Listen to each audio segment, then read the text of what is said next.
ಎಲ್ಲರಿಗೂ ನನ್ನ ಯೂಟ್ಯೂಬ್ ಚಾನಲ್ಗೆ ಸ್ವಾಗತ. ಇನ್ನೂ ಯಾರೂ ಕೂಡ ನಮ್ಮ ಚಾನಲ್ಗೆ ಸಬ್ಸ್ಕ್ರೈಬ್ ಆಗಿಲ್ಲ, ಕೂಡಲೇ ಸಬ್ಸ್ಕ್ರೈಬ್ ಆಗಿ ಮತ್ತು ಇದೇ ಆದರ್ಶ ವಿದ್ಯಾಲಯ ಶಾಲೆಗೆ ಸಂಬಂಧಪಟ್ಟಂತಹ ಪ್ರಶ್ನೆ ಪತ್ರಿಕೆಗಳನ್ನು ಈಗಾಗಲೇ ನನ್ನ ಚಾನಲ್ನಲ್ಲಿ ಅಪ್ಲೋಡ್ ಮಾಡಿದ್ದೀನಿ. ಕನ್ನಡ ಮತ್ತು ಇಂಗ್ಲೀಷ್ ಪ್ರಶ್ನೆ ಪತ್ರಿಕೆಗಳ ವಿಡಿಯೋಗಳನ್ನು ಈಗಾಗಲೇ ನನ್ನ ಚಾನಲ್ನಲ್ಲಿ ಅಪ್ಲೋಡ್ ಮಾಡಿದ್ದೀನಿ. ಇನ್ನೂ ಯಾರೂ ಕೂಡ ಯಾವ ಒಂದು ವಿಡಿಯೋಗಳನ್ನು ವೀಕ್ಷಣೆ ಮಾಡಿಲ್ಲ, ವಿಡಿಯೋಗಳನ್ನು ಕಂಪ್ಲೀಟಾಗಿ ನೋಡಿ ಅಂತ ಹೇಳ್ತಾ ಇಂದಿನ ಒಂದು ತರಗತಿಯಲ್ಲಿ ನಾನು ವಿಜ್ಞಾನ ಪ್ರಶ್ನೆ ಪತ್ರಿಕೆಯನ್ನು ಸಾಲ್ವ್ ಮಾಡ್ತಾ ಇದ್ದೇನೆ. ಹೌದಾ? ಇನ್ನೂ ಯಾರು ಕೂಡ ಸಬ್ಸ್ಕ್ರೈಬ್ ಆಗಿಲ್ಲ, ನಿಮ್ಮ ಸ್ನೇಹಿತರು ನೀವು ಕೂಡ ವಿಡಿಯೋಗಳನ್ನು ಶೇರ್ ಮಾಡಿ ಅಂತ ಹೇಳ್ತಾ ಮೊದಲನೇ ಪ್ರಶ್ನೆಯನ್ನು ನೋಡೋಣ. ಸಸ್ಯಗಳ ಉಸಿರಾಟಕ್ಕೆ ಸಹಾಯ ಮಾಡುವ ಭಾಗ. ಹೌದಾ? ಆಪ್ಷನ್ ಎ ಪತ್ರಹರಿತು, ಆಪ್ಷನ್ ಬಿ ಹಸಿರು ಎಲೆ, ಆಪ್ಷನ್ ಸಿ ಪತ್ರರಂಧ್ರ ಮತ್ತು ಆಪ್ಷನ್ ಡಿ ಕಾಂಡಗಳ ಗಿಣ್ಣು. ಹೌದಾ? ಇಲ್ಲಿ ಮೊದಲನೇ ಪ್ರಶ್ನೆಗೆ ಸರಿಯಾದ ಆಯ್ಕೆ ಯಾವುದು? Option C ಪತ್ರರಂಧ್ರ. ಪತ್ರರಂಧ್ರಗಳು ಏನು ಮಾಡ್ತಾವೆ? ಸಸ್ಯಗಳ ಉಸಿರಾಟಕ್ಕೆ ಏನು ಮಾಡ್ತಾವೆ? ಸಹಾಯವನ್ನು ಮಾಡ್ತಾವೆ. ಸಸ್ಯಗಳು ಯಾವ ರೀತಿಯಾಗಿ ಉಸಿರಾಟ ಕ್ರಿಯೆಯನ್ನು ಮಾಡ್ತಾವಪ್ಪ ಅಂತಂದರೆ ಅವು ಕಾರ್ಬನ್ ಡೈಆಕ್ಸೈಡನ್ನು ಒಳಗಡೆ ತೆಗೆದುಕೊಂಡು ಮತ್ತು ಆಕ್ಸಿಜನನ್ನು ಹೊರಗಡೆ ಬಿಡುಗಡೆ ಮಾಡ್ತವೆ. ಯಾವುದರ ಸಹಾಯದಿಂದ? ಪತ್ರರಂಧ್ರಗಳ ಸಹಾಯದಿಂದ. ಎರಡನೇ ಪ್ರಶ್ನೆನ ನೋಡ್ರಿ. ನವೀಕರಿಸಲಾಗದ ಸಂಪನ್ಮೂಲಗಳನ್ನು ಹೊಂದಿರುವ ಗುಂಪು. ಆಪ್ಷನ್ ಎ ವಾಯು, ಪೆಟ್ರೋಲ್, ಸೌರಶಕ್ತಿ. ಆಪ್ಷನ್ ಬಿ ಪೆಟ್ರೋಲ್, ಡೀಸೆಲ್, ಅಡುಗೆ ಅನಿಲ. ಆಪ್ಷನ್ ಸಿ ಡೀಸೆಲ್, ಮಣ್ಣು, ಕಾಡು. ಆಪ್ಷನ್ ಡಿ ನೀರು, ಸೌರಶಕ್ತಿ ಮತ್ತು ವಾಯು. ಇಲ್ಲಿ ಸರಿಯಾದ ಉತ್ತರ ಯಾವುದು? ಆಪ್ಷನ್ ಬಿ ಪೆಟ್ರೋಲ್, ಡೀಸೆಲ್ ಮತ್ತು ಅಡುಗೆ ಅನಿಲ. ಈ ಒಂದು ಸಂಪನ್ಮೂಲಗಳನ್ನು ನಾವು ಏನು ಮಾಡೋಕ್ಕೋದ್ರೆ ನವೀಕರಿಸಲು ಸಾಧ್ಯವಾಗುವುದಿಲ್ಲ. ಅದಕ್ಕೆ ಇವನ್ನ ನವೀಕರಿಸಲಾಗದ ಸಂಪನ್ಮೂಲಗಳಂತ ನಾವಿಲ್ಲಿ ಕರಿತೇವೆ. ಮೂರನೇ ಪ್ರಶ್ನೆ ನೋಡ್ರಿ. ವಾಯುಗೋಳದ ಮುಖ್ಯ ಘಟಕ ಯಾವುದು? ಹೌದಾ? Option A nitrogen, option B oxygen, option C carbon dioxide ಮತ್ತು ಆಪ್ಷನ್ ಡಿ ಜಡ ಅನಿಲ. ಇಲ್ಲಿ ಸರಿಯಾದ ಉತ್ತರ ಯಾವುದಪ್ಪ ಅಂತಂದರೆ ಆಪ್ಷನ್ ಎ ನೈಟ್ರೋಜನ್. ನೀರಿನ ಸಂರಕ್ಷಣೆಗೊಂದು ಪರಿಸರ ಸ್ನೇಹಿ ವಿಧಾನ. ಹೌದಾ? ನೀರನ್ನು ಸಂರಕ್ಷಣೆ ಮಾಡಬೇಕಂದ್ರೆ ಇದಕ್ಕೊಂದು ಪರಿಸರ ಸ್ನೇಹಿ ಒಂದು ವಿಧಾನವನ್ನು ತಿಳಿಸಿ ಅಂತ ಹೇಳ್ತಾ ಇದ್ದಾರೆ. ಆಪ್ಷನ್ ಎ ನೋಡ್ರಿ, ಜಲಾಶಯಗಳನ್ನು ನಿರ್ಮಿಸುವುದು. ಆಪ್ಷನ್ ಬಿ ಮಳೆ ನೀರನ್ನು ಸಾಗರಗಳಿಗೆ ಸೇರಿಸುವುದು. ಆಪ್ಷನ್ ಸಿ ಹೆಚ್ಚು ಜಲ ಸಸ್ಯಗಳನ್ನು ಬೆಳೆಸುವುದು. ಆಪ್ಷನ್ ಡಿ ಕೆರೆ ಕುಂಟೆಗಳನ್ನು ನಿರ್ಮಿಸುವುದು. ಇಲ್ಲಿ ಸರಿಯಾದ ಉತ್ತರ ಯಾವುದು? ಆಪ್ಷನ್ ಡಿ ಕೆರೆ ಕುಂಟೆಗಳನ್ನು ನಿರ್ಮಿಸುವುದು. ಮುಂದಿನ ಪ್ರಶ್ನೆಯನ್ನು ನೋಡೋಣ. ಮುಂದಿನ ಪ್ರಶ್ನೆ ನೋಡ್ರಿ. ಇವುಗಳಲ್ಲಿ ಪ್ರೋಟೀನ್ನು ಮುಖ್ಯ ಪೋಷಕಾಂಶಗಳನ್ನಾಗಿ ಹೊಂದಿರುವ ಆಹಾರ ಪದಾರ್ಥಗಳು. ಅಂದರೆ ಇಲ್ಲಿ ಪ್ರೋಟೀನನ್ನು ಹೊಂದಿರುವಂಥ ಆಹಾರ ಪದಾರ್ಥಗಳು ಯಾವ ಅಂತ ಕೇಳ್ತಾ ಇದ್ದಾರೆ. ಆಪ್ಷನ್ ಇ ತರಕಾರಿ ಮತ್ತು ಹಣ್ಣುಗಳು. ಆಪ್ಷನ್ ಬಿ ಮೀನು ಮತ್ತು ಮೊಳಕೆ ಕಾಳುಗಳು. ಆಪ್ಷನ್ ಸಿ ಸೌತೆಕಾಯಿ ಮತ್ತು ಮಾಂಸ. ಆಪ್ಷನ್ ಡಿ ಕ್ಯಾರೆಟ್ ಮತ್ತು ಮೊಟ್ಟೆಯ ಹಳದಿ ಭಾಗ. ಹೌದಾ? ಇಲ್ಲಿ ಸರಿಯಾದ ಉತ್ತರ ಯಾವುದಪ್ಪ ಅಂದರೆ ಆಪ್ಷನ್ ಬಿ ಮೀನು ಮತ್ತು ಮೊಳಕೆ ಕಾಳುಗಳು ಏನಪ್ಪ ಅಂದರೆ ಹೆಚ್ಚು ಪ್ರೋಟೀನ್ಯುಕ್ತ ಆಹಾರ ಪದಾರ್ಥಗಳು ಆಗಿರ್ತವೆ. ಅರ್ಥ ಆಯ್ತಾ? ಆರನೇ ಪ್ರಶ್ನೆ ನೋಡ್ರಿ. ಈ ಹರಿವು ನಕ್ಷೆಯನ್ನು ಗಮನಿಸು. ಇಲ್ಲಿ ಸೂಚಿಸುವ ಎಕ್ಸ್ ಮತ್ತು ವಾಯ್ ಪ್ರಕ್ರಿಯೆಗಳು ಕ್ರಮವಾಗಿ. ಹೌದಾ? ಆಪ್ಷನ್ ಎ ಬಿಸಿ ಮಾಡುವಿಕೆ ಮತ್ತು ವಿಲೀನತೆ. ಆಪ್ಷನ್ ಬಿ ಕರಗಿಸುವಿಕೆ ಮತ್ತು ಉತ್ಪತನ. ಆಪ್ಷನ್ ಸಿ ವಿಲೀನತೆ ಮತ್ತು ಪ್ಲವನತೆ ಮತ್ತು ಆಪ್ಷನ್ ಡಿ ತಂಪುಗೊಳಿಸುವಿಕೆ ಮತ್ತು ಉತ್ಪತನ ಅಂತ ಕೊಟ್ಟಿದ್ದಾರೆ. ಹೌದಾ? ಇಲ್ಲಿ ಆಪ್ಷನ್ ಡಿ ಯಾವುದು ಸರಿಯಾದ ಉತ್ತರ? ತಂಪುಗೊಳಿಸುವಿಕೆ ಮತ್ತು ಉತ್ಪತನ. ಏಳನೇ ಪ್ರಶ್ನೆ. ಧಾತು ಮತ್ತು ಸಂಯುಕ್ತಗಳನ್ನು ಕ್ರಮವಾಗಿ ಹೊಂದಿರುವ ಜೋಡಿ ಯಾವುದು? ಅಂದರೆ ಧಾತು ಮತ್ತು ಸಂಯುಕ್ತಗಳು ಇರುವಂತಹ ಸರಿಯಾದ ಜೋಡಿಯನ್ನು ನಾವೇನು ಮಾಡಬೇಕು? ಗುರುತಿಸಬೇಕು. ಆಪ್ಷನ್ ಎ ಪಾದರಸ ಮತ್ತು ಸೋಡಿಯಂ ಕ್ಲೋರೈಡ್. ಆಪ್ಷನ್ ಬಿ ಸಕ್ಕರೆ ಮತ್ತು ಕಬ್ಬಿಣ. ಆಪ್ಷನ್ ಸಿ ಮಣ್ಣು ಮತ್ತು ಗಾಳಿ. ಆಪ್ಷನ್ ಡಿ ಆಕ್ಸಿಜನ್ ಮತ್ತು ಸಮುದ್ರದ ನೀರು. ಇಲ್ಲಿ ಸರಿಯಾದ ಉತ್ತರ ಯಾವುದು? ಆಪ್ಷನ್ ಎ ಪಾದರಸ ಮತ್ತು ಸೋಡಿಯಂ ಕ್ಲೋರೈಡ್. ಎಂಟನೇ ಪ್ರಶ್ನೆ. ಇವುಗಳಲ್ಲಿ ಪ್ರಚನ್ನ ಶಕ್ತಿಯನ್ನು ಚಲನ ಶಕ್ತಿಯನ್ನಾಗಿ ಪರಿವರ್ತಿಸುವ ಘಟನೆ ಯಾವುದು ಅಂತ ಕೇಳ್ತಾ ಇದ್ದಾರೆ. ಇಲ್ಲಿ ಆಪ್ಷನ್ ಎ ಹರಿಯುವ ನದಿಗೆ ಕಟ್ಟಿದ ಅಣೆಕಟ್ಟು. ಆಪ್ಷನ್ ಬಿ ಚಲಿಸುತ್ತಿರುವ ಕಾರಿಗೆ ಹಾಕಿದ ಬ್ರೇಕ್. ಆಪ್ಷನ್ ಸಿ ಮರದಿಂದ ಬೀಳುತ್ತಿರುವ ತೆಂಗಿನಕಾಯಿ.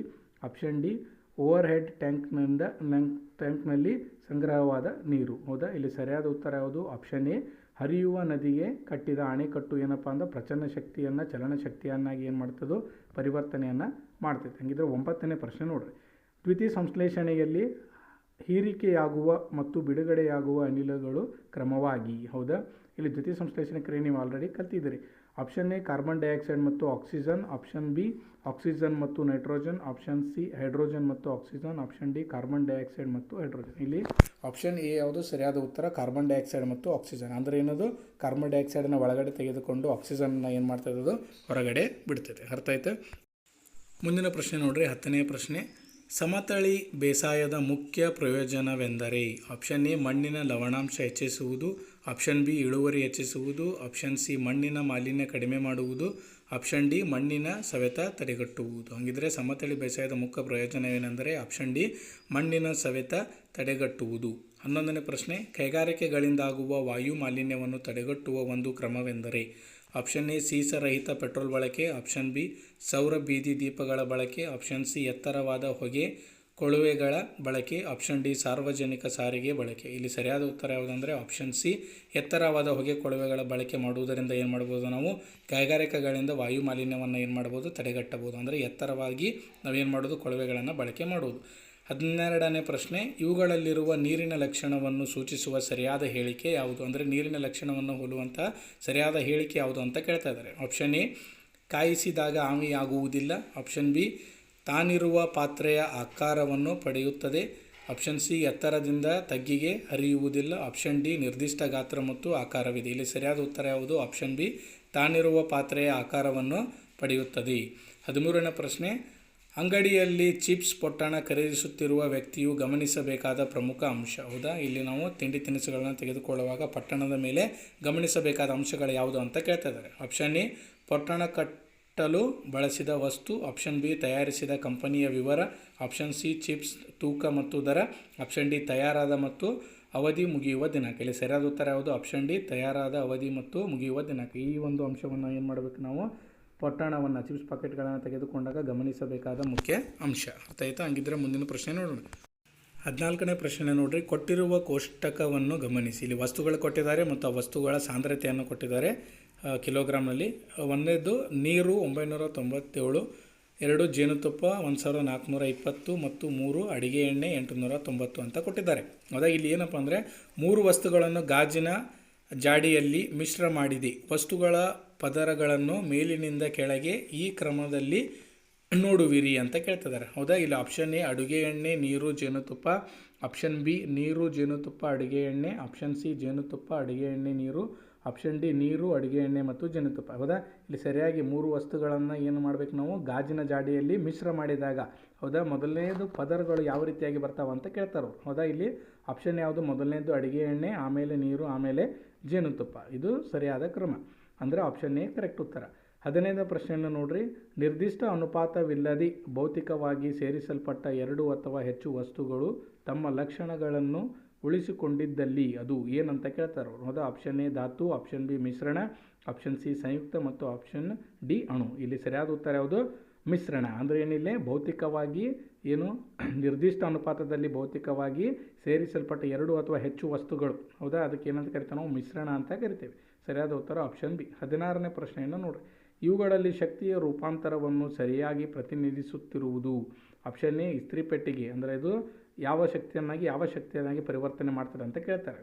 ಪವನ ಶಕ್ತಿಯಿಂದ ಉಷ್ಣ ಶಕ್ತಿ. ಆಪ್ಷನ್ ಬಿ ಮೇಣದ ಬತ್ತಿ ಯಾಂತ್ರಿಕ ಶಕ್ತಿಯಿಂದ ಬೆಳಕಿನ ಶಕ್ತಿ. ಆಪ್ಷನ್ ಸಿ ಸೌರ ಜಲತಾಪಕ ಸೌರಶಕ್ತಿಯಿಂದ ಶಬ್ದ ಶಕ್ತಿ. ಆಪ್ಷನ್ ಡಿ ವಿದ್ಯುತ್ ಫ್ಯಾನ್. ಹೌದಾ, ವಿದ್ಯುತ್ ಶಕ್ತಿಯಿಂದ ಶಬ್ದ ಶಕ್ತಿ. ಇಲ್ಲಿ ಸರಿಯಾದ ಉತ್ತರ ಯಾವುದು? Option C. ಅದೇನು ಮಾಡ್ತದೆ? ಸೌರ ಜಲತಾಪಕ ಏನು ಮಾಡ್ತದಪ್ಪ ಅಂತಂದ್ರೆ ಸೌರಶಕ್ತಿಯಿಂದ ಅದು ಶಬ್ದ ಶಕ್ತಿಯನ್ನಾಗಿ ಏನು ಮಾಡ್ತದೆ? ಪರಿವರ್ತನೆ ಮಾಡ್ತದೆ. ಇದು ಏನಪ್ಪ ಅಂತಂದರೆ 16ನೇ ಉತ್ತರ ಆಪ್ಷನ್ ಸಿ. ಅರ್ಥ ಆಯ್ತಾ? ಹಾಗಿದ್ದರೆ ವಿದ್ಯಾರ್ಥಿಗಳೇ, ಇಂದಿನ ತರಗತಿಯಲ್ಲಿ ನಾವು ಏನು ಮಾಡಿದ್ವಿ, ವಿಜ್ಞಾನ ಪ್ರಶ್ನೆ ಪತ್ರಿಕೆಯನ್ನು ಸಾಲ್ವ್ ಮಾಡಿದ್ವಿ. ಅದೇ ರೀತಿಯಾಗಿ ಆದರ್ಶ ವಿದ್ಯಾಲಯದ ಇನ್ನೂ ಹಲವಾರು ವಿಷಯಗಳನ್ನು ನಾನು ವಿಡಿಯೋ ಮಾಡಿ ಹಾಕ್ತಾ ಇರ್ತಿದ್ದೀನಿ. ವಿಡಿಯೋವನ್ನು ಕಂಪ್ಲೀಟಾಗಿ ಮಾಡಿ ಮತ್ತು ಸಬ್ಸ್ಕ್ರೈಬ್ ಮಾಡಿ ಅಂತ ಹೇಳ್ತಾ ವಿಡಿಯೋವನ್ನು ಕಂಪ್ಲೀಟಾಗಿ ನೋಡಿದ್ದಕ್ಕೆ ಧನ್ಯವಾದಗಳು.